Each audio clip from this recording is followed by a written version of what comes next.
our grandparents Okay. were already in Meursault making wine. And of course, back on those days, they didn't have only vineyards; they had also cows and horses. Mm-hmm. But if we really talk about the domain as it is bottling, it's from our great-grandfather and great-grandmother, because she owned a lot of vineyard. They moved to Meursault to take care of the family domain. Mm-hmm. And after, the history continued with our grandfather, our parents, and now us for this generation. We kept the same philosophy as our grandfather, which is the terroir. Is the main idea of how we want to make wine, is to make the wine with an expression of the terroir. Mm-hmm. So to have this expression and to have this finesse in the wine, we need to have very nice quality grapes. So climate change is affecting the sites? Do you see, the other days somebody was telling me that now, because the hotter days in the summer, the north-facing sites are becoming actually very good for grapes. Is this happening to you as well here? Oui, but we can see that also. We can see that, especially in our red wine, like Océ-Durès and Marange, which are colder place compared to Meursault, because of the north exposure. We can see that it's easier to produce quality wine when the summer is sunny compared to rainy. But it wouldn't make it a premier cru anyway. I mean, it won't change. It's not just the climate change that will change it into a premier cru. The difference between a village and the premier cru, the level of quality, you really have a gap. And it's not only because of the weather. It's not just the weather. It's also the consistency, the complexity, all that. The soils as well. Even with the better weather, unfortunately. You can have also some differences between some parcels, because some parcels are higher in altitude. Even if the difference is little, still it makes a little difference in temperature. So in a longer year, at the end, it makes a difference. Or also you can have parcels that are closer to a forest, which brings freshness. So the climate is the same, but the environment, the microclimate makes the tiny difference. The soil here, we're talking about the walls that were built not just for fun, but because you had to get rid of the big stones, right? Because you have stones in the soil mixed with what? Clay, limestone. These are limestone. Clay and limestone, oui. Yeah. Mainly, Meursault is mainly clay and limestone soil. Okay. And then you have a percentage of limestone, more or less clay. Okay. So, but Meursault-Perrières definitely is limestoney. And this is why Chardonnay actually adapts to this area in particular so well, because if you move a little to the north, you'll find Pommard, for example, or Bornay, and those are Pinot Noir. Yeah. So is the soil what makes the big difference between the different villages? Ah oui. Even if you take this part of the vine and you have the road, and behind the road there is another type of soil. They are very different, but Meursault is 95% planted in Chardonnay, and it's because of the soil, of course, limestone, which is very limestoney.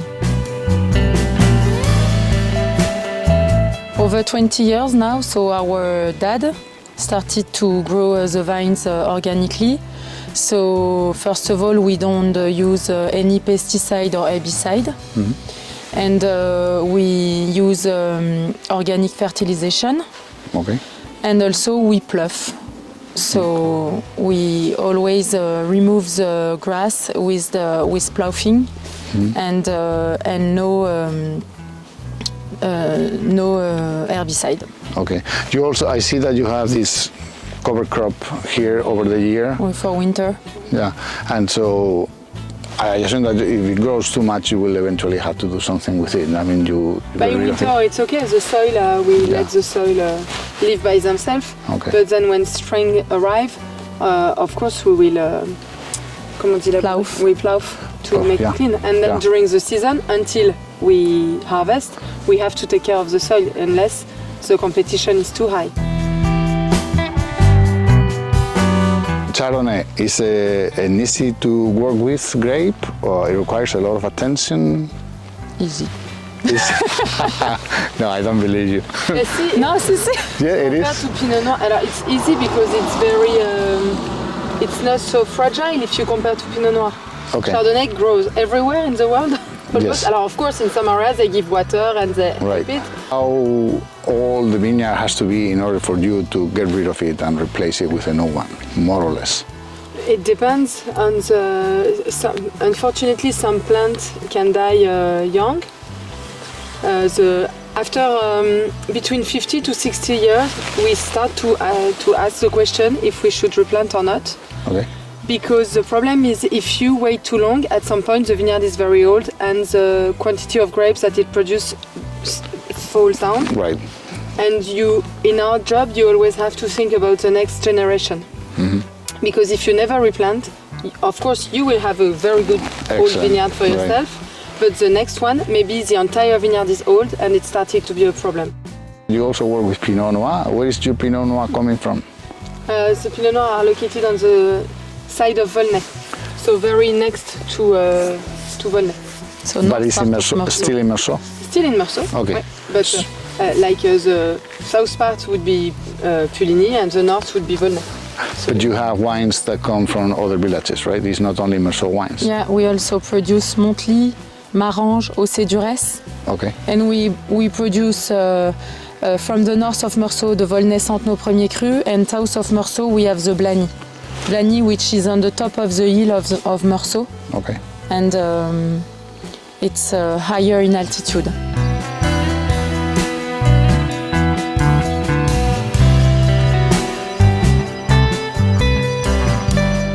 Well, now we are in a cape, a beautiful, very old cape. I think this may have been built like, 200 years ago or more than that, right?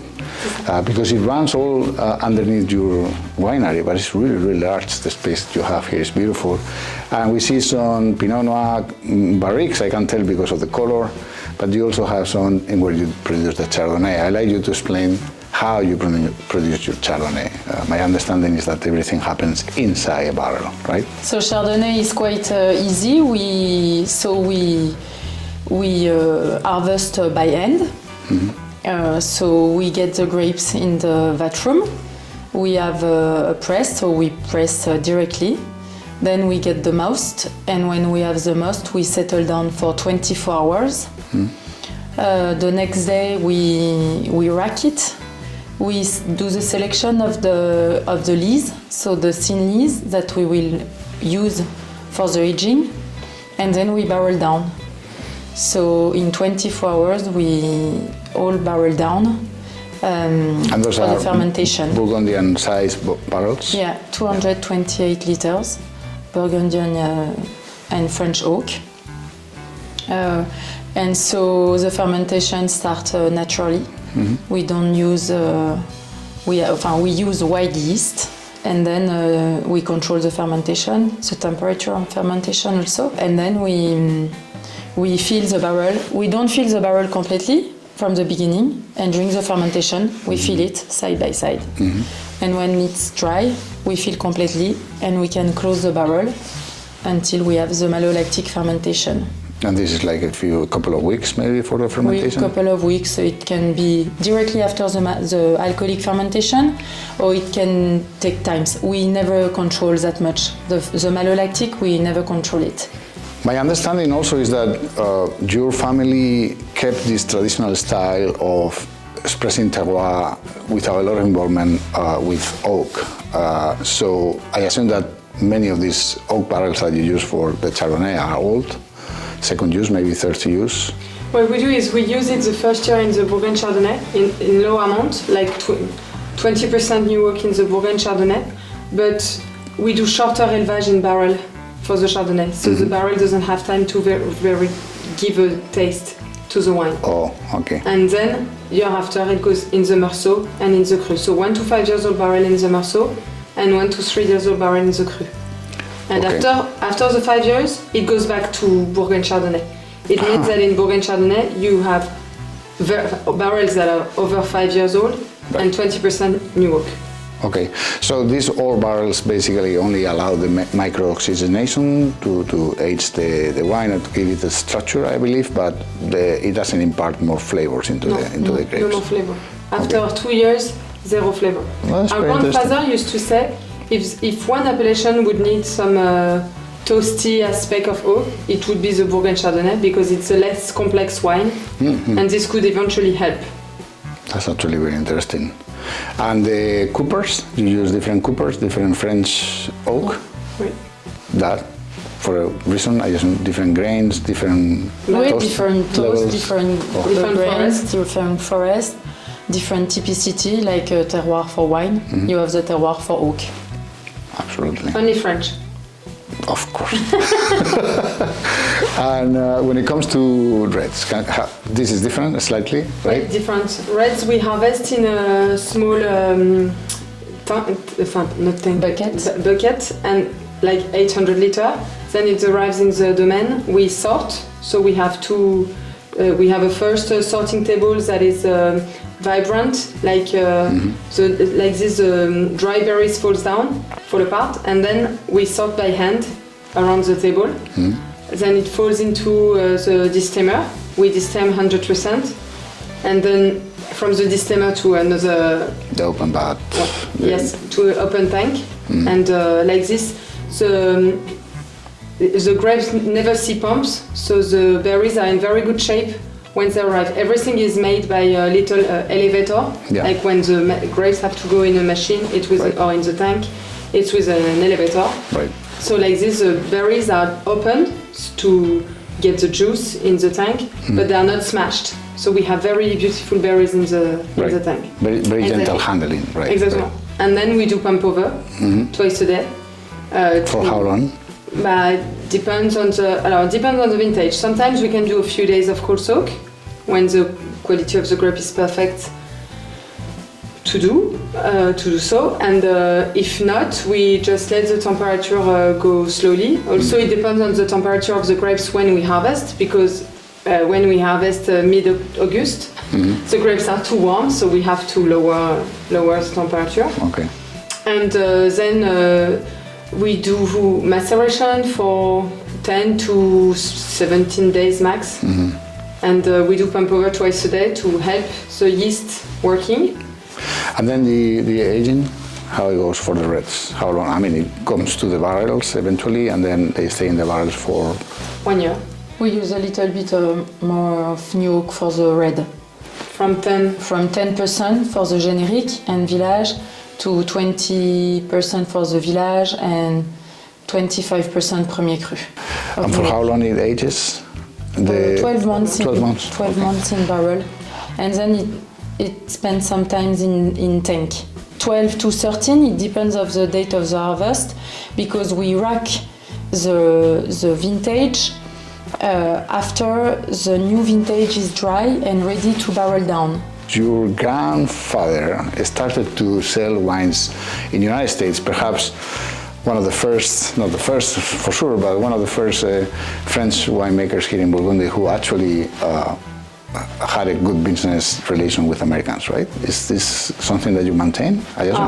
Our grandfather started to sell wine in the 50s in the US, and then our parents used to sell almost 70% of our production to US. Oh wow, that's a lot. Then we lowered it, and today it's about 30% of our production that goes to US. So yeah, US market has been a long time relationship with them and Mathieu.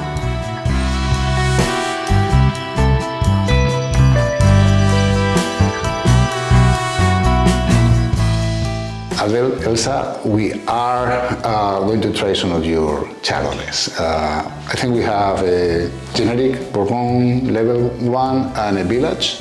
You have Premier Cours, but these are the most distinct wines that you produce in the winery, by which you are very famous. Indeed, you just told me that all your wines are allocated.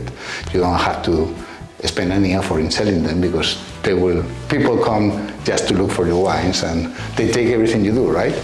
Okay, so let's start with the Bourgogne one. It's a very, very nice color, very clear. What do you tell me about this? So this is the Bourgogne Chardonnay 2024.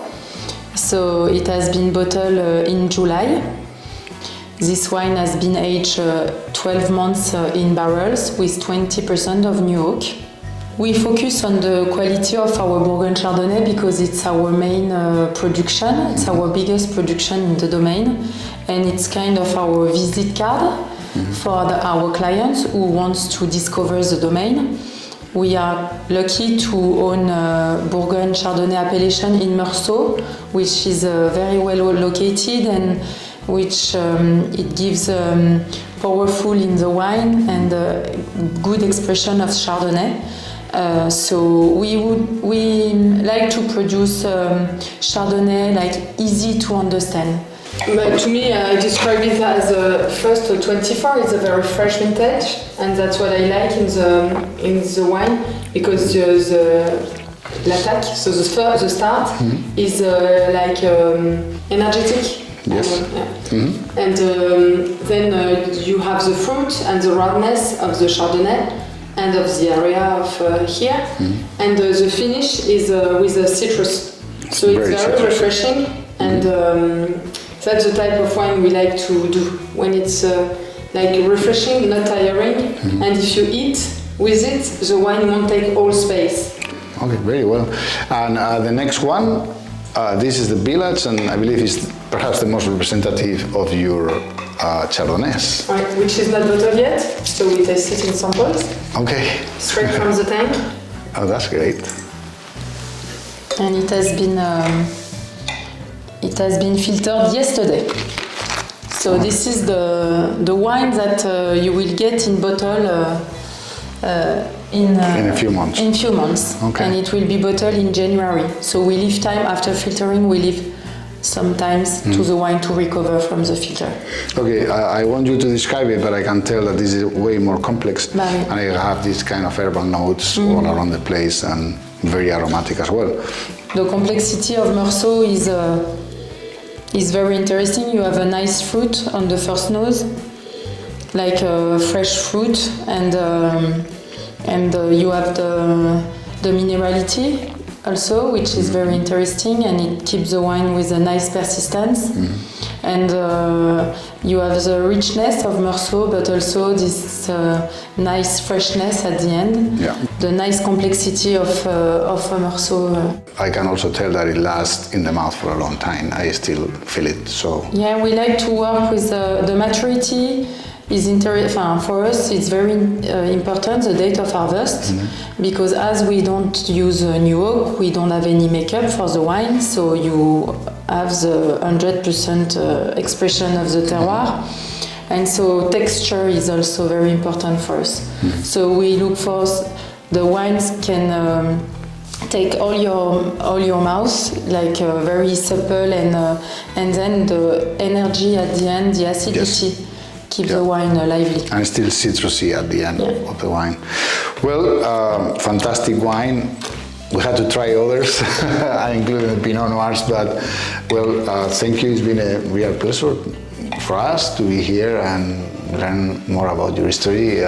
Well, good luck with the future. Thank you for your visit. Cheers. Cheers.